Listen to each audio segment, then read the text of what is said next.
25 December আসতেছে, ফেসবুকে কি লিখবেন? Merry Christmas, happy Christmas. Merry Christmas অর্থ কি জানেন? আপনি যখন মেরি ক্রিসমাস বলছেন বা হ্যাপি ক্রিসমাস বলছেন, আপনি যেন বিশ্বাস করছেন এই দিন আল্লাহ তাআলা হযরত মারিয়াম আলাইহিস সালামকে বিয়ে করেছেন। আপনি যখন মেরি ক্রিসমাস বলছেন, তার মানে আপনি বিশ্বাস করছেন এই দিন আল্লাহ তাআলা সন্তান জন্ম দিয়েছেন। কোন মুসলমান এমন বিশ্বাস করতে পারে?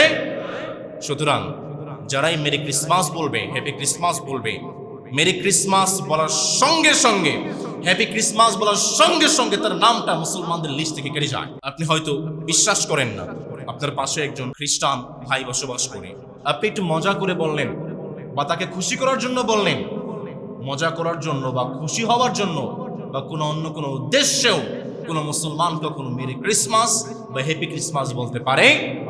আর এই অনুষ্ঠান সম্পর্কে, অনুষ্ঠানে জামাত দূরের কথা, অনুষ্ঠান সম্পর্কে কোনো শুভেচ্ছা জানানো, তাদের অনুষ্ঠানে যে খাবারগুলো বিতরণ করা হয়, মিষ্টান্ন বিতরণ করা হয়, এই অনুষ্ঠান সম্পর্কে, হ্যাপি ক্রিসমাস সম্পর্কে বা ক্রিসমাস ডে সম্পর্কে যা কিছু আছে, কোনো একটা অনুষ্ঠানের সঙ্গে মুসলমানের কোনো সম্পর্ক থাকতে পারে?